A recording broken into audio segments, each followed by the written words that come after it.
I'm sure you've heard the good news. The 5 books of Moses are legendary. Let's break them down in 60 seconds. The 5 books of Moses, also known as the Torah, are the foundation of Jewish scripture. First, we have Genesis. It's all about creation, the flood, and the patriarchs like Abraham. Next is Exodus, where Moses leads the Israelites out of Egypt, miraculously crossing on dry land through the Red Sea. Leviticus. This one's packed with laws and rituals, a number of which Jesus quoted in the New Testament. Then we have Numbers. It covers the Israelites' journey through the desert.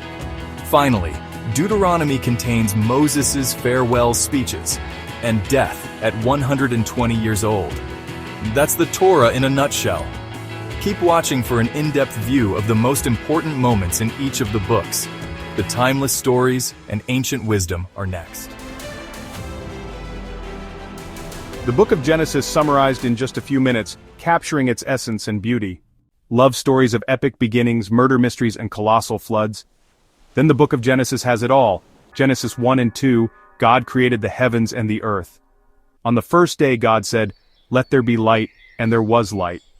On the second day he created the sky to separate the waters. On the third day God gathered the waters to reveal dry land and brought forth vegetation. On the fourth day he created the sun, moon, and stars to give light to the earth.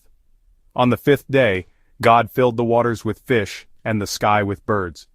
On the sixth day, he created animals to roam the land and made mankind in his image. Then in Genesis 2 and 3 came Adam and Eve, the first humans, living in paradise with the tree of life and the tree of the knowledge of good and evil. They were deceived by the serpent, who convinced them to eat the forbidden fruit. Genesis 4. Adam and Eve had 2 sons, Cain and Abel. Cain, a farmer, and Abel, a shepherd, both made offerings to go in Genesis 4. God favored Abel's offering over Cain's, leading to jealousy and anger. In a fit of rage, Cain killed Abel, committing the first murder. God confronted Cain and marked him, sending him away to wander the earth. Fast forward to Genesis 6 through 9, and humanity goes wild. Enter Noah's Ark. God floods the earth to start anew. Then we have the Tower of Babel in Genesis 11, where people tried to build a tower to the heavens. God confused their language and scattered them across the world. The call of Abraham in Genesis 12 verses 1 through 9. God calls Abram, later Abraham, to leave his homeland and promises to make him a great nation. God's covenant with Abraham, Genesis chapter 15 through 17, God promises Abraham descendants as numerous as the stars and commands circumcision as a sign of the covenant. The destruction of Sodom and Gomorrah. Genesis 18:19. Due to their wickedness, God destroys these cities except Lot and his daughters. Lot's wife looks back and becomes a pillar of salt. The birth and sacrifice of Isaac, Genesis 21:22. Abraham and Sarah have their promised son Isaac. Later, God tests Abraham's faith by commanding him to sacrifice Isaac, but provides a ram instead. The book of Exodus, are you ready? The book of Exodus is a cornerstone of faith that tells the story of God's deliverance of the Israelites from Egyptian slavery. Exodus is the second book of the Bible and starts with the Israelites living in Egypt. It's a tale of oppression against Israel, divine intervention, and the birth of a leader who would change their destiny forever. Israel's oppression in Egypt, Exodus 1 verse 14 through 18, set the stage for Israel's affliction. A new king, who did not know about Joseph, came to power in Egypt. This pharaoh saw the growing population of Israelites as a threat and subjected them to brutal slavery.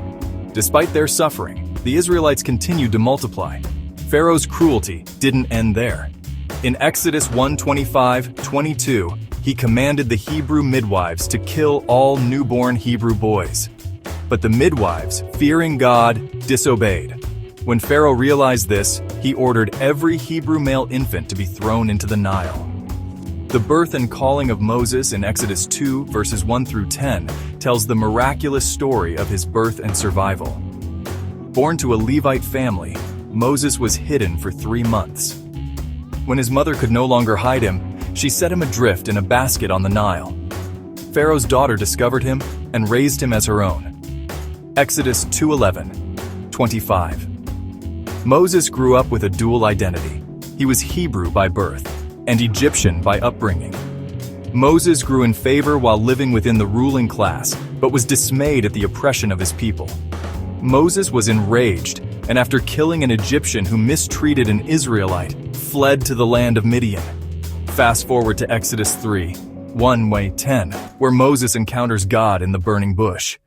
After encountering God, Moses returns to Egypt after 40 years. Exodus 4:1-17. God gives Moses signs, including the staff that turns into a snake. With Aaron as his spokesman, he confronts Pharaoh and demands the release of the Israelites. Exodus 5:1-21. Despite Pharaoh's initial refusal, God sends 10 plagues upon Egypt, demonstrating his power and compelling Pharaoh to let the Israelites go. The first plague turns the Nile's waters into blood, a vivid display of divine power. Pharaoh's heart remains hardened. Then come the plagues of frogs, gnats, and flies, each one intensifying Egypt's suffering, yet not breaking Pharaoh's resolve. Next, God strikes the Egyptian livestock with a deadly disease, followed by painful boils that afflict humans and animals alike. A devastating hailstorm destroys crops and property, and locusts consume whatever remains. Darkness envelops Egypt for 3 days, a foreboding sign of the final plague to come. The 10th and final plague is the death of the firstborn sons of Egypt. This ultimate act of divine judgment breaks Pharaoh's resistance, and he finally relents. The Israelites, having marked their doorposts with lamb's blood to be spared from this last plague, prepare to leave in haste. This is the Passover in Exodus 12:1-28. The Exodus begins. Exodus 12:37 states that about 600,000 men on foot left Egypt, besides women and children, implying a total population of potentially 2 to 3 million Israelites, set out on their journey to the Promised Land, led by Moses and guided by God's presence in a pillar of cloud by day and a pillar of fire by night. Pharaoh pursues Israel to the Red Sea, Exodus 14:1-31. The passage through the Red Sea presents a barrier. As they step onto the shores, Moses steps into the water, the Red Sea parts. A new chapter in their history unfolds, one to be filled with trials, faith, and the promise of a land flowing with milk and honey. The journey through the wilderness awaits, but for now, the Israelites rejoice in their newfound freedom. Miracles abound. Bitter water at Marah made sweet in Exodus 15:22-27. Despite their complaining, the Israelites are provided daily manna and quail. Exodus 16:1-36. Then water springs from the rock at Rephidim. Exodus 17:1-7. Then God gives them victory over Amalek. Exodus 17:8-16. Arrival at Mount Sinai. Exodus 19:1-25. 3 months after their miraculous escape from Egypt, the Israelites arrive at Mount Sinai, a sacred mountain steeped in divine significance. Here, God calls Moses to ascend the mountain, initiating a profound encounter that will shape the future of the Israelite nation. Moses, acting as a mediator, prepares the people for this divine meeting, emphasizing the sanctity of the moment. Exodus 20:2-17. The 10 Commandments are given. On the third day, amidst thunder, lightning, and the sound of a trumpet, God descends upon Mount Sinai.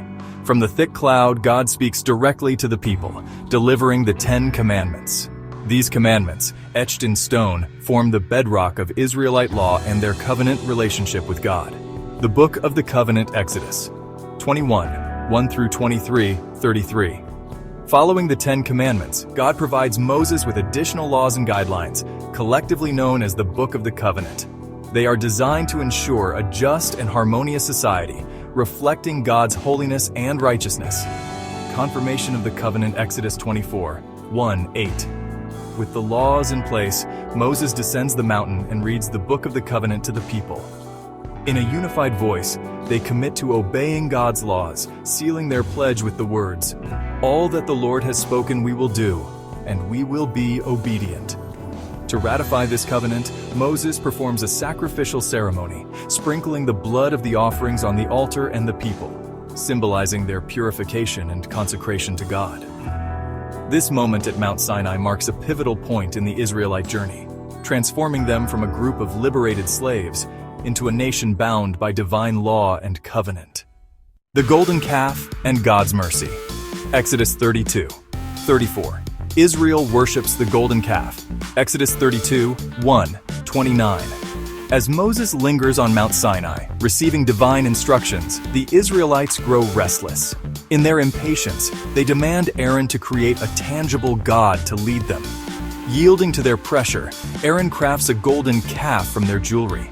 The people rejoice, offering sacrifices and engaging in revelry, attributing their deliverance from Egypt to this idol. Moses intercedes for the people, Exodus 32, 30, 35. God, witnessing their idolatry, expresses his wrath, threatening to annihilate the Israelites. Moses, descending the mountain with the stone tablets, is devastated by the sight of the golden calf. He shatters the tablets in anger and confronts Aaron and the people. Yet amid this turmoil, Moses ascends the mountain again, pleading for God's mercy. He implores God to forgive their transgression, even offering his own life in exchange for theirs. God renews the covenant. Exodus 34, 1-35. Moved by Moses' intercession, God instructs him to carve 2 new stone tablets. God descends once more, proclaiming his name and attributes: merciful, gracious, slow to anger, abounding in steadfast love and faithfulness. He renews the covenant, emphasizing his laws and commandments. Moses returns to the people, his face radiant from the divine encounter, symbolizing the restored relationship between God and Israel. Despite their transgression, God's willingness to renew the covenant underscores his enduring commitment to his people.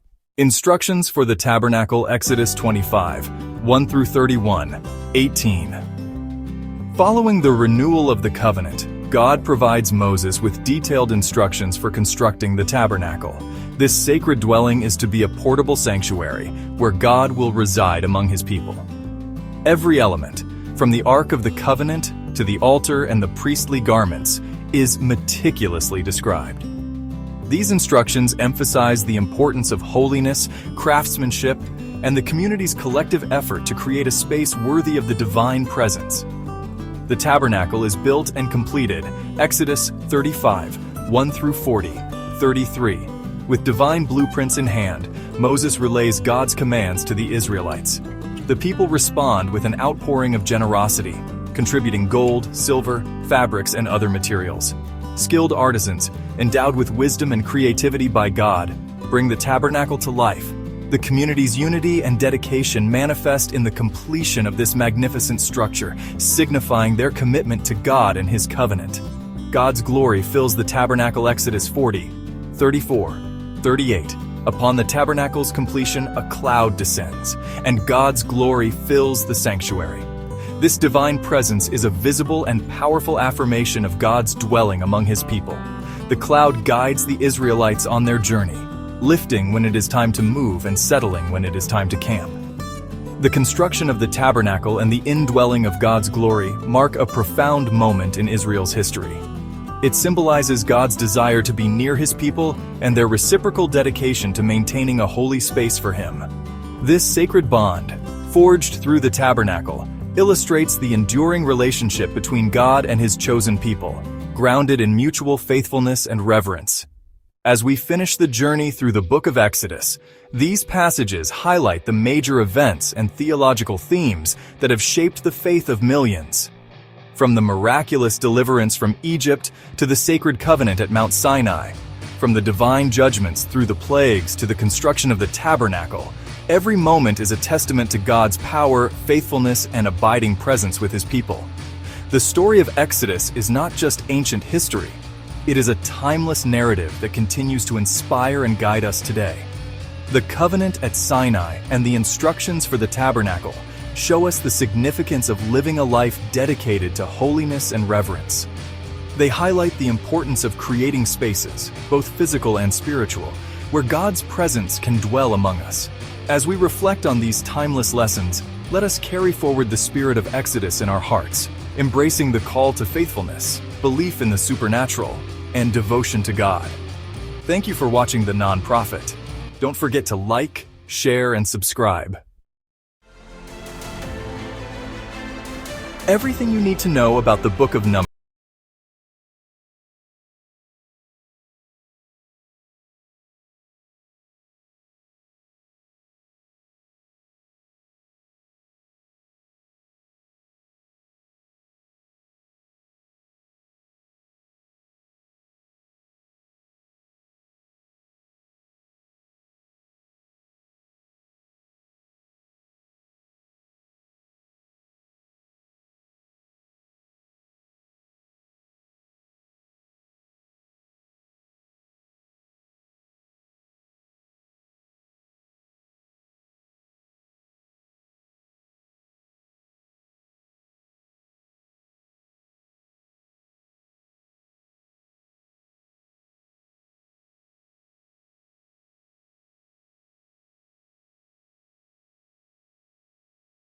Even Moses' siblings, Miriam and Aaron, stir up trouble, leading to Miriam being struck with leprosy.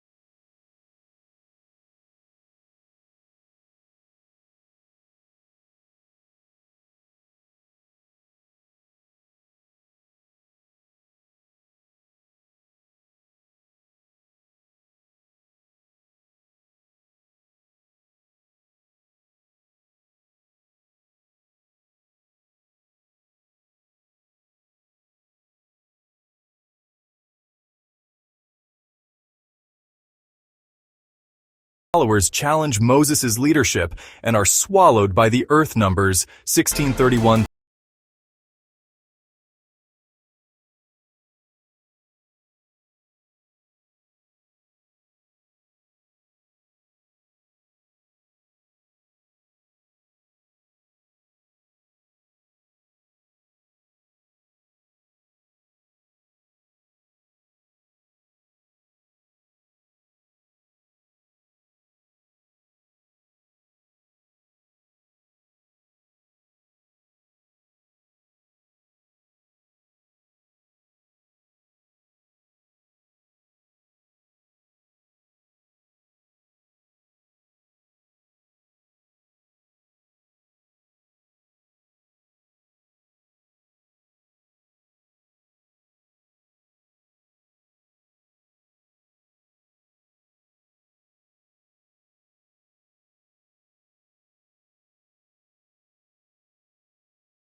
Deuteronomy, which will be very soon.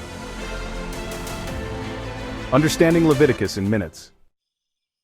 Today, we're diving into Leviticus, the third book of the Torah, one book often overlooked but packed with insights about holiness, worship, and purity. Let's break it down.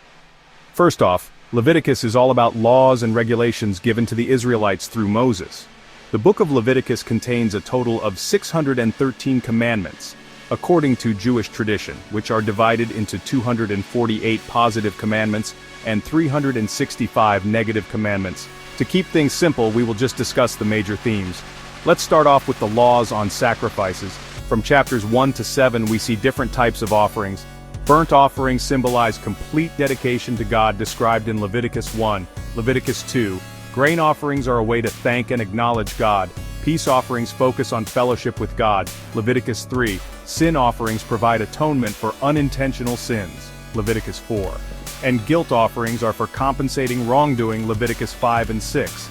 Priestly duties and sacrifices are also covered in chapters 6 and 7.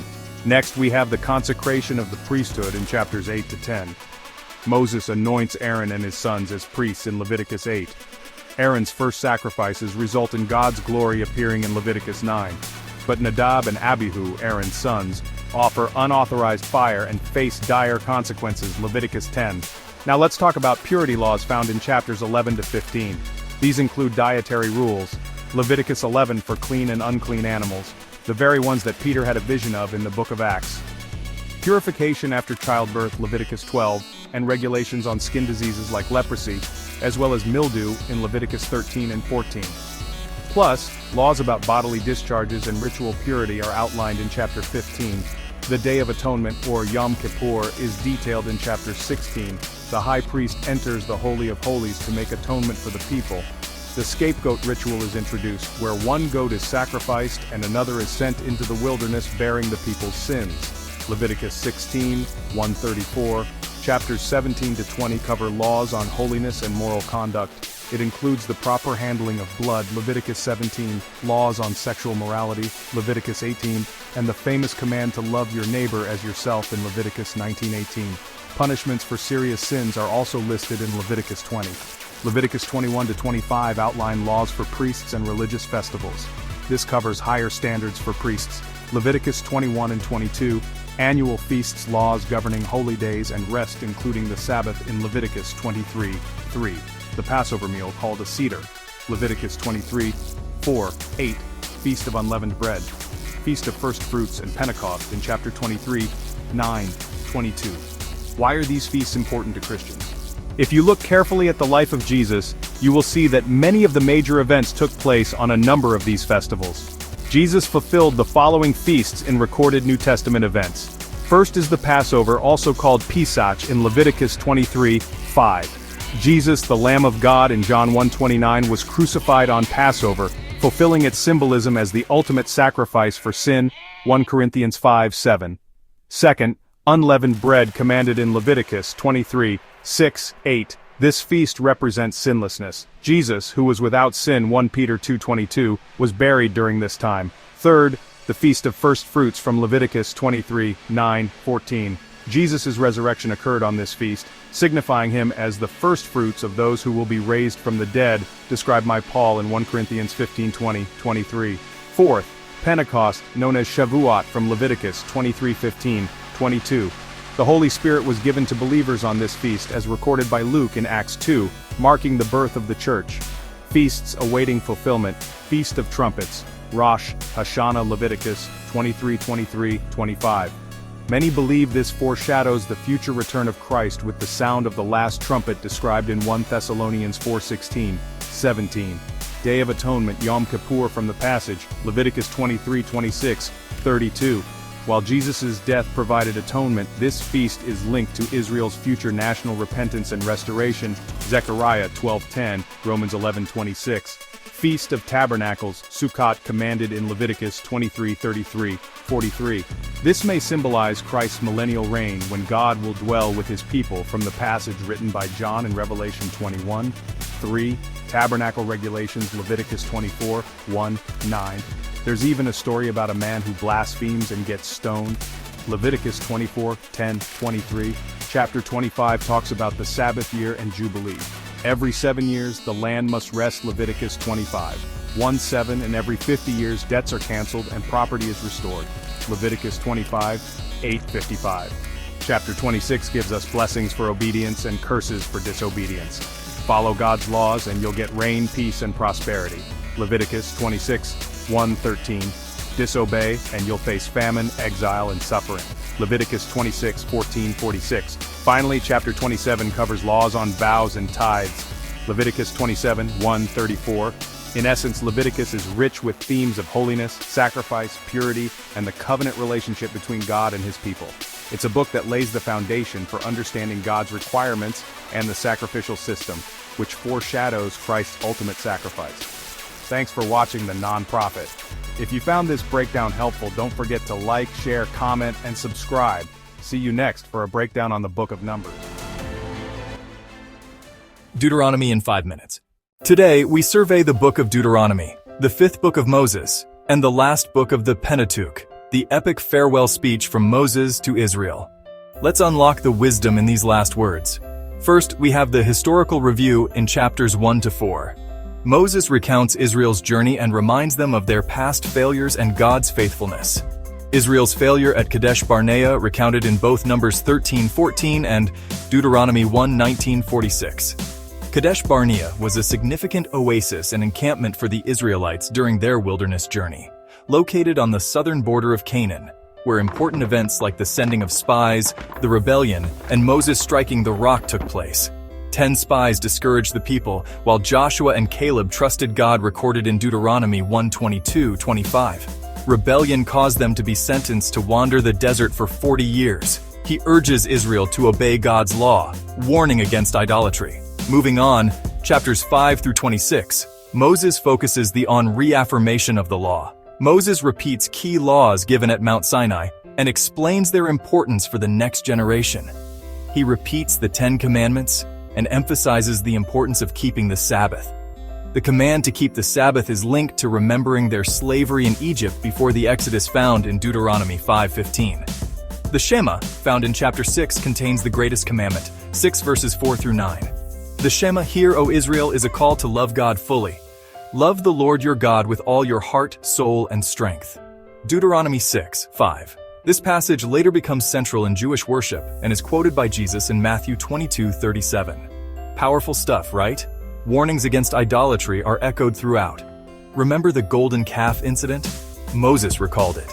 And you have read this in Exodus 32, and again in Deuteronomy 9:7-21. Moses reminds them of their worst rebellion, worshiping the golden calf at Mount Sinai.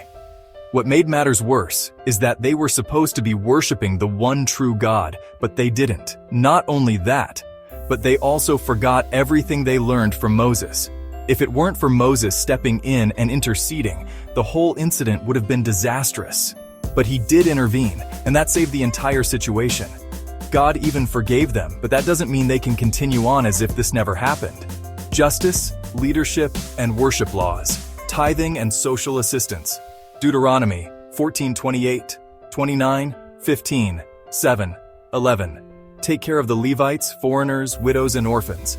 Guidelines for future kings. Deuteronomy 17:14. 20 states that rulers must write and read the law every day and refrain from pursuing riches, a large royal family, or military might. Prophecy of a coming prophet. Deuteronomy 18:15-19. God promises to raise a prophet like Moses, which is later understood as a prophecy about Jesus recorded in Acts 3:22. Blessings and curses, chapters 27-30. Israel's choice. Moses sets before Israel a choice: blessing for obedience or curse for disobedience. Deuteronomy 27:11-26. Israel is to proclaim blessings from Mount Gerizim and curses from Mount Ebal when they enter the land. Deuteronomy 28:1-14 states that if they follow God's laws, they will have prosperity, victory, and peace. Deuteronomy 28:3-7. Curses for disobedience are found in Deuteronomy 28:15-68. If they rebel, they will face drought, disease, war, exile, and suffering. Deuteronomy 28:36-37, 64, 66. Many of these curses foreshadow Israel's future exile under Babylon and Rome. Call to choose life. Deuteronomy 30:15-20. I have set before you life and death, blessings and curses. Now choose life, so that you and your children may live. Deuteronomy 30:19. Moses reminds them again of their prior rebellion, emphasizing the need to obey God's law. Moses sings a prophetic song about Israel's future rebellion and God's justice. Moses blesses the tribes. Deuteronomy 33:1-29. Like Jacob's blessing in Genesis 49, Moses blesses each of the 12 tribes before his death. God allows Moses to see the promised land from Mount Nebo, but not enter it. Deuteronomy 34:1-4. Moses dies on Mount Nebo. Deuteronomy 34:1-12. The final chapter ends with a tribute. Since then, no prophet has risen in Israel like Moses, whom the Lord knew face to face. Deuteronomy 34:10. The ceremony at Mounts Gerizim and Ebal dramatizes this choice. Before dying on Mount Nebo, Moses saw the promised land from afar. That must have been a very intense and personal moment, as he spent 80 years of his life wandering in the desert, either in fear of Egypt or in a difficult leadership position with Israel. He was 120 years old when he passed. And finally, Joshua leads Israel into Canaan. Deuteronomy 34:5-9. Key themes in Deuteronomy include the correlation between obedience and blessings, God's covenant love, the call to love and fear God, and the prophecy of a coming prophet. So there you have it, folks. Deuteronomy is a powerful reminder of God's faithfulness and the importance of obedience. This wraps up our study of the Torah, also known as the 5 books of Moses, or in Christendom, the Pentateuch. Thank you for watching The Nonprofit. Don't forget to like, share, and subscribe. Stay tuned for more video shorts of other books in the Bible.